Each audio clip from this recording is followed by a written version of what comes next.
Oh shit! We're back at it again, boys. Welcome back to Hyperactive. I got some bread. Bread, look at this lovely loaf, ain't it delicious? This is like a kind of flat version of it. It's still good. You can make a burrito. Look at this damn crust. God damn. What's up?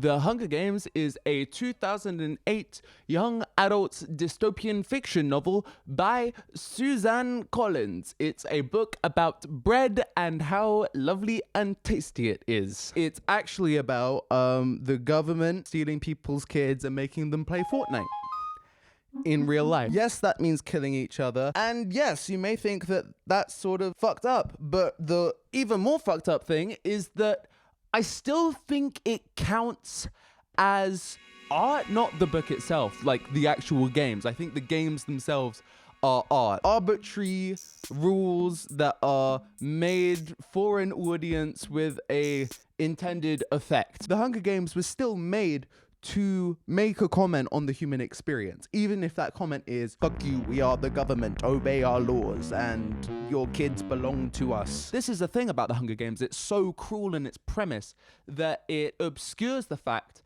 that the Hunger Games are a form of entertainment and of art. And this is even more impressive given that Collins constantly ties this back to our ideas of entertainment. It's a crazy, wacky sporting event, plus a fashion show, plus a talent show, plus a talk show, all rolled up into one. It's a really good deal. Citizens of the Capitol indulge in meaningless conversation about an outfit, even though the child wearing it will most likely kill other children until they themselves are killed by another child. It's all sorts of crazy. But the game's effectiveness comes from them being games. It's able to hold attention and uses all of these traditional techniques to give us an imbued sense of meaning. However, the methods of creating this art and its effects on audiences and performers alike is undeniably negative, whilst also reinforcing the power of those who distribute it. What's done more harm to the black community, crack cocaine or processed sugar? Hip-hop and R&B. Uh-oh. Hip-hop emerged out of disco and the carefree party scene of the late 70s. Technological innovation of DJ Kool Herc inventing sampling, or breaks as they were then called, and the invention of rap music allowed for a democratization and opening up of music making, because all you needed was a specific record, some decks, and some bars to spit. What this new underground black-led art form became was a medium through which new artists could openly talk about the black experience in a more honest and direct way. This meant that songs ranged from irreverent rhymes about a first kiss, like Walk This Way by Run DMC, to gritty confrontations of the psychological damage inflicted by poverty, like in The Message by the Furious Five. Inevitably, some black people started rapping about their experiences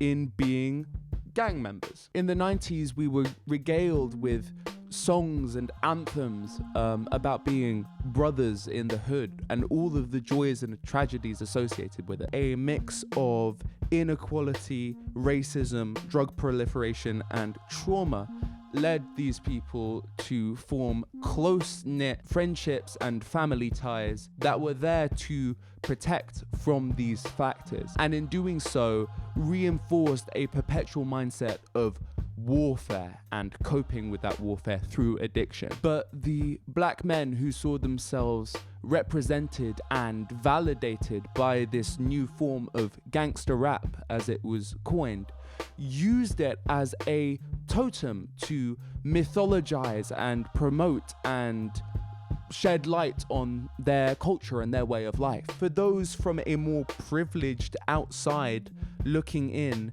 the allure of a certain type of freedom that goes beyond the law was enticing. It was a seductive power fantasy similar to that of cowboys or pirates. It also fits neatly into a white suburban worldview, portraying black men as dangerous criminals who angrily refuse to participate within white civil society. The confluence of different audiences consuming gangster rap for different reasons, paired with the fact that it was really good shit, meant that it just sold like hotcakes, thus surmounting gangster rap as a pillar of the hip-hop culture and aesthetic worldview. It needs to be addressed that regardless of how good the music is, having institutional violence and addiction within your music is really dangerous for a culture, especially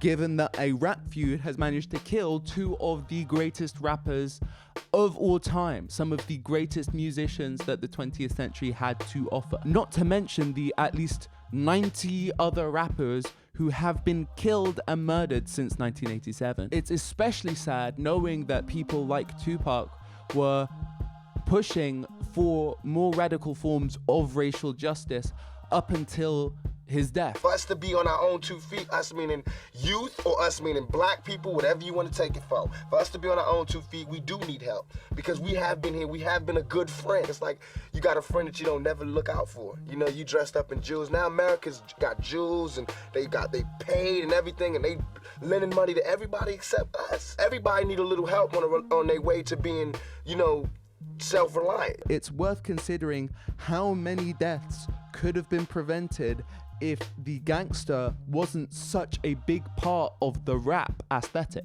This said, it is the gangster aesthetic that enabled hip-hop its meteoric rise into pop culture. This is the inevitable tension of art. Immoral sources of art are still incredibly compelling and can be turned into beautiful pieces of art, but they inevitably come at a moral cost, either to the audience or to the artist promoting the work themselves. And we don't even just see this in the 90s anymore. We also see this right now. Instead of presenting more radical ideas about black liberation and struggle, rap music has decided to sell the most vapid and worthless form of American capitalism. The early 2000s was called the bling era of rap.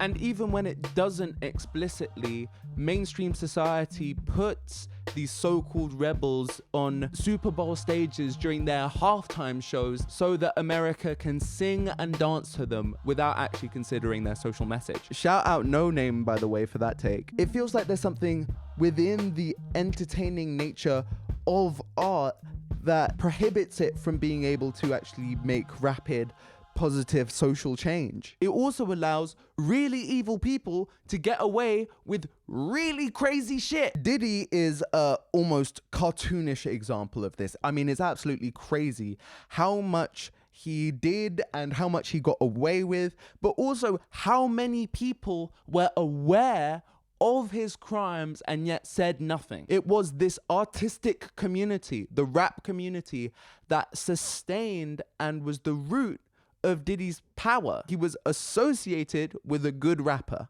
That's how he managed to get his break. That's how he managed to do all of those crimes. That's how he was able to make all of that money. And it's not just Diddy. Everybody from R. Kelly to Harvey Weinstein has the same source of their incredible power, and the art itself insulates that power and insulates that corruption. Victims can come forward and accuse your favorite tortured artist of some pretty gritty crimes, and yet we as an audience are much more willing to turn the other cheek if he made a very good album in 1979. Even Kendrick Lamar, everybody's favorite rapper, has made a political point out of admitting to murder. So why did I weep when Trayvon Martin was in the street? When gang banging make me kill a nigga blacker than me? So with this context, let's look at that clip again. What's done more harm to the black community, crack cocaine or processed sugar?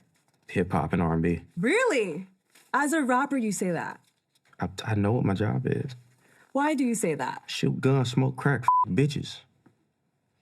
I mean the right beat. Where the hoes, We where out the, here. yeah, where the hoes, where the bitches. Where the hoes, where the bitches, and the crack at? Just kill the on the back street. Yay, yay.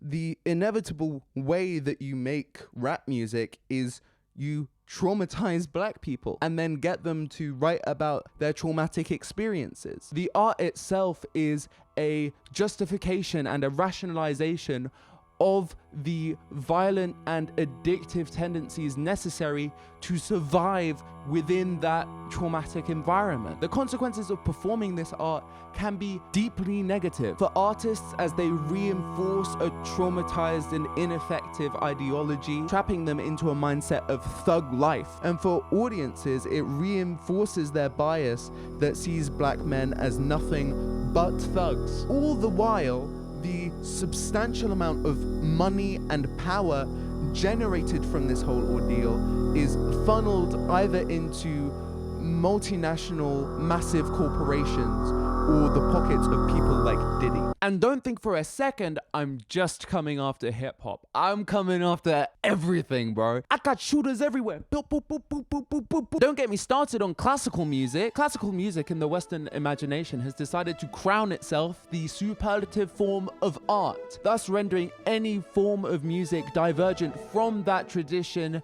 somehow immoral or uncivilized. And the utilization of classical music for white supremacist goals is undeniable, especially when a lot of those classical composers were racist as shit. Wagner decided that he hated Jews so much that he was going to write several operas about it. Shout out Ride of the Valkyries. I don't think y'all are ready for that conversation. The military-industrial complex has decided to make art too. Everything from 200-year poems like Charge of the Light Brigade to video games like Call of Duty propagandize this idea that war is in some way fun or heroic. The phrase "make art not war" does not make sense. We always use art to sell war. That is the only way that we can get mass engagement with a concept as evil as war. What we could say from this perspective is that all art, because of its entertainment factor, because of its broad appeal, is inherently vulnerable to corruption and misuse. We should never let art into our moral lives, and if we do, then we will inevitably succumb to the dangerous consequences of having evil things represented as good. Art is a side effect of the human condition. We're easily distracted. But if we actually focus on the things that are materially important, politics, science, and helping out our communities in material ways, then we will be able to overcome the immorality of art. But I love hip hop and I love classical music. What gives? Well, this is Hyperactive, a YouTube channel about art. So it's kind of important that we confront these questions head on, that we've actually got to address the elephant in the room when it comes to the problem of evil within art. It's really important that we actually consider the sort of stuff that we're consuming, especially within this content-oriented world. And it's even more important if you're an artist, because you've got to consider the sort of morality that you have when creating work. Are you actually aware of the moral consequences of the art that you're creating? Are you distracting people from more important things? Are you the problem? It's not my job to say how you should respond to these issues, but I can present a few options that will maybe help you navigate this incredibly important choice. Option 1. Continue to sell poison. You could agree with my good old buddy old pal, Vince Staples, and say this whole art thing is kind of fucked up. It's kind of evil. It's used by the government for awful means, and we're basically living in the Hunger Games already.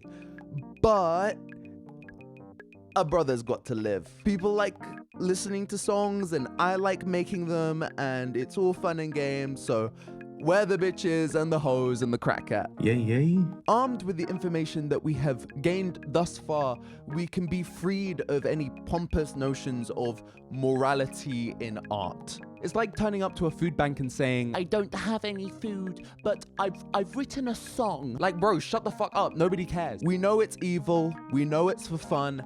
And that's just something that we need to live with. We can be realists. It's an eternal market that we'll never get rid of. So the best thing that we can do is at least drink responsibly. And so, is this an anti-hip-hop and rap PSA?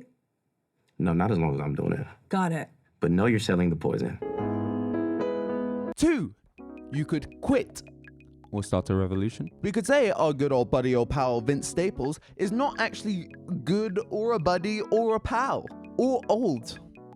Come to think of it, he's managed to do the most annoying thing, which is come to the right conclusions, but then take no action or responsibility. The modern music industry is way too corrupt and evil for us as artists to escape unscathed with our morality intact. We will inevitably either get harmed ourselves or harm other people, which is probably worse. If we continue to contribute towards a corrupt system, can we be held in any higher regard than the system itself? Entertainment is currently being used in an incredibly nefarious way, and we should not be a part of it. So let's do something else. What? Let's do something else. We don't actually need to participate within that system. We can make a new one. Let's destroy every music studio in the world and from the rubble produce a grand new shining music industry that is free from all notions of immorality in music. Surely there's got to be a better way. Nobody actually wants racism. Nobody wants racism, and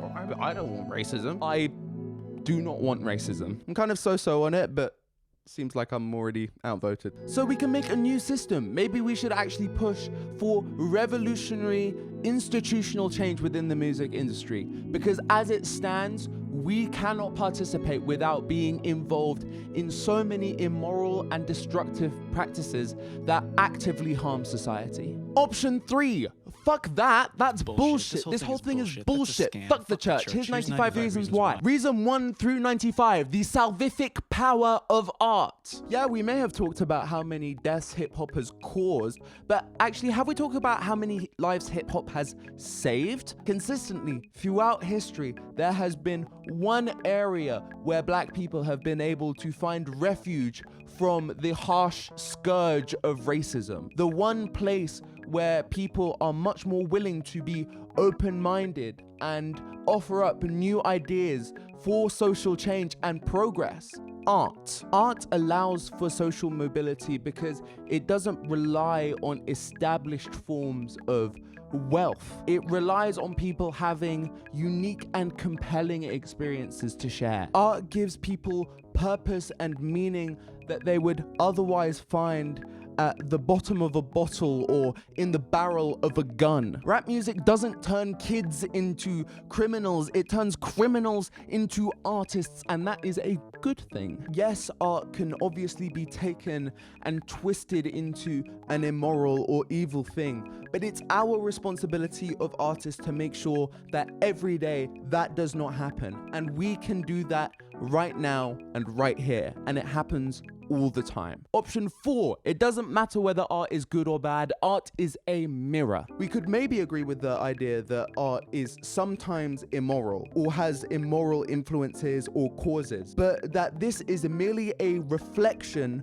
of the society and the person which it comes from. Racism or gang violence would probably exist within systems of power without art reinforcing it. It's probably better that we have art that represents those things because it lets us know how these things manifest. We as consumers could act immorally with the information that we are presented, but that's not the fault of art, that's our fault. The objective of art is to elucidate us on an experience in as compelling a way as possible. All good art, regardless of moral character, gives us an insight into the mind of the person who made it, and that is inherently valuable. In fact, it could be considered elitist that black people are just speaking from their direct experience, and you're labeling that as dangerous to society, especially when they're talking about experiences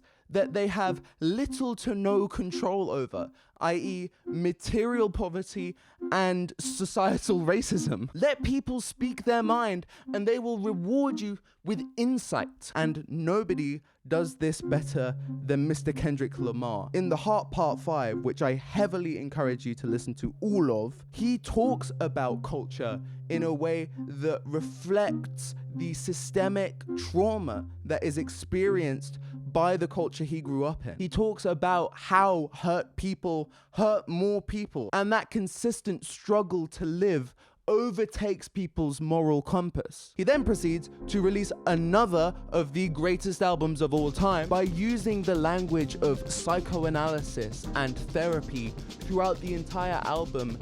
Kendrick gives us a mechanism by which we can actually address some of the systemic, deep-rooted, long-lasting problems within the black community, the rap community, and society and civilization as a whole. Good album. Also go listen to that. Point 5, art transcends morality. Okay, so this will take a little while to explain. It's not because it's the best point, it's just because it's the most foreign. Okay? Good? Okay. In order for art to be evil, art needs to have moral properties. But what if we scratch that, reverse it? Maybe it's morality that has aesthetic properties. We could reject the premise that art is even able to fit within the category of morality. The problem with beauty is that it is intrinsically valuable. And that makes it really hard to understand through a traditional moral lens. If you ask somebody, oh, why did you make this thing look beautiful? The answer that you will probably get, and the valid answer that you would receive, is it's better that it's beautiful. It's simply better to have more beautiful things in the world than not. The fact that it's beautiful is the value. What makes things even harder is that beauty is at least in part non-material. There's nothing intrinsically that makes steel more or less beautiful than stone, for example. It's more about how the steel is shaped, what it represents, what it signifies, how it participates within a cultural framework and a cultural language. All of this weird, great, googity moogity stuff. The value in art is not what it physically changes, but what changes within us, how it changes our consciousness. And it gets even stranger because even though they don't always fit, we always try to fit the good and the beautiful together. The 19th century idea of physiognomy comes to mind as a really good example of this. Physiognomy is the idea that somebody can tell by your appearance your moral character and standing within society. Now, obviously, physiognomy is incorrect and probably racist, but it reveals our bias to treat beautiful things as good and ugly things as evil, even if they're not. The ability to make something beautiful is the ability to make somebody care about it, to put attention on it, to integrate it within our own sense of self. Art is one of the few ways that we can transform our morality because it gives us control over what is seen as beautiful. Maybe instead of letting morals consume our art, it is art that consumes our morality. What is beautiful is good.